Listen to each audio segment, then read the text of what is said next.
nanti yang akan dikasih buat pelatih baru, apakah ada perbedaan dengan Sintayong atau gimana? Tentunya setiap ada nama standar. Kalau standar kita penuhi. Kalau yang di luar standar itu akan dibicarakan. Tapi ya inilah yang standar kan yang itu yang penting ya. Hal-hal lain kan bisa ya ada masing-masing ada punya keunikan. Sintayong juga punya keunikan. Sebelumnya juga punya keunikan masing-masing. Pasti ada aja yang khusus untuk masing-masing orang. Tapi yang pasti yang standar ya kita pasti penuhi. Gitu. Nilai kontrak kan lebih gede dari Sintayong kan? Kontrak kan nilai kontraknya Sintayong tuh nggak sendiri, sepaket gitu ya. Yang pasti kita cari yang terbaik. Sebenarnya kalau Pak Erik itu berpikir untuk cari aman, mungkin beliau tidak melakukan penggantian pelatih. Misalnya pelatih lama dipertahankan, gagal Piala Dunia. Pastikan yang dimaki-maki orang pelatih lamanya itu. Ini enggak, Pak Erik ambil resiko itu gitu. Orang sekarang udah mulai ngarah-ngarah ke sana kan. Kan berat tuh. Yang kedua, dari sisi finansial, puluhan M loh yang harus kami bayar. Artinya itu pun kami tanggung. Gak mungkin kan diperjualbelikan hal-hal itu, gak akan ada yang mau beli puluhan miliar. Itu pun harus diambil resiko itu. Dari sisi popularitas lebih enak bersama pelatih lama, enak. Nggak akan dimaki-maki, nggak akan di head speech lah, di inilah, wah kalau kita mah udah habis-habisan lah, didoakan ke akhirat lah, aneh-aneh.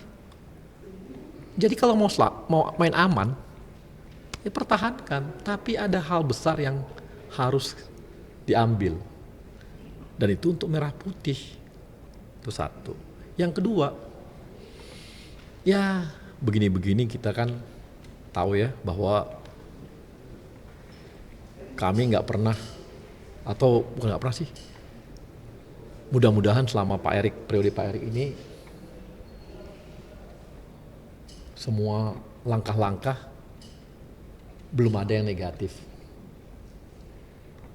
Mau di liga perbaikannya, usia muda, U17 kita masuk AFC, U19 kita masuk AFC ke U20, U23 kita senior, perempuan kita, artinya kan semua berproses nih. Ya, langkah-langkahnya bagus. Jadi kali ini tolong dipercaya aja. Langkah kami ini bukan langkah memang berat, tapi yang tadi itu kalau mau popularitas gampang, kalau mau cari aman gampang, tapi ada hal besar yang harus kami kerjakan. Dan nggak ada untungnya. Apa untungnya coba? Untungnya cuma satu, untuk merah putih, nggak ada yang lain gitu. Dan itu kemudian, nah ini kita kebetulan ketum kita ini kan dia ini mengelola klub Eropa, pernah bahkan mengelola klub Eropa besar yang di Serie A.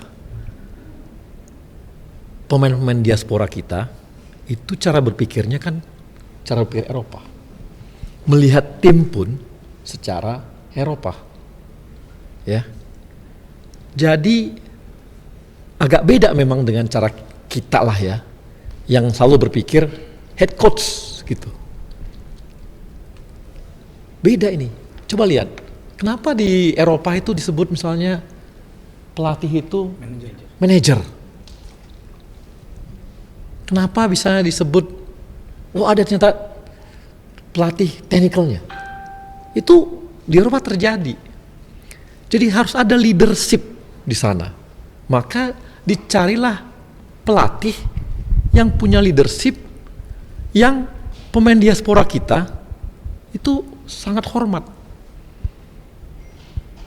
sangat hormat, sehingga apa yang akan dia sebutkan itu akan diikuti oleh pemain-pemain diaspora kita. Dan pemain diaspora kita makin lama levelnya makin tinggi. Mereka tuh butuh pelatih yang mereka dengarkan.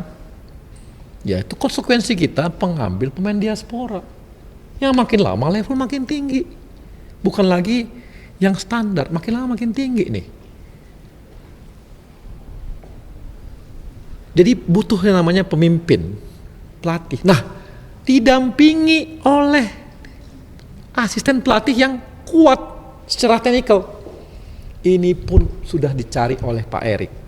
Soal nanti, wah ada kelemahannya. Nggak ada pelatih di dunia ini, nggak ada pelatih di dunia ini yang nggak punya kelemahan. Ada aja kelemahannya, tapi dicari yang mumpuni. Pelatih tekniknya mumpuni. Ada dua itu. Jadi kombinasi inilah. Jadi Pak Erik ini membentuk yang namanya tim kepelatihan. Yang punya leadership, tapi ada juga yang punya kemampuan teknik. Nah, ini yang gaya Eropa ya begini. Akan beda kalau kita lihat cara di Indonesia yang selama ini dianggap head coach-nya itu ya udah seperti itu aja. Ini enggak, ini lengkap. Ini akan ada lengkap. Mudah-mudahan nanti coba dengar aja. Siapa nanti yang khusus asisten pelatihnya ini teknis. Yang pasti ya level tinggi lah di Belanda juga. Bagus lah. Maksudnya bagus lah, dari Belanda juga diambil. Yang punya prestasi meloloskan klub-klub masuk Eredivisie gitu. Jadi oke, mudah-mudahan ya. Jadi, nah asisten seperti ini yang lagi yang semua, jadi ini satu kesatuan.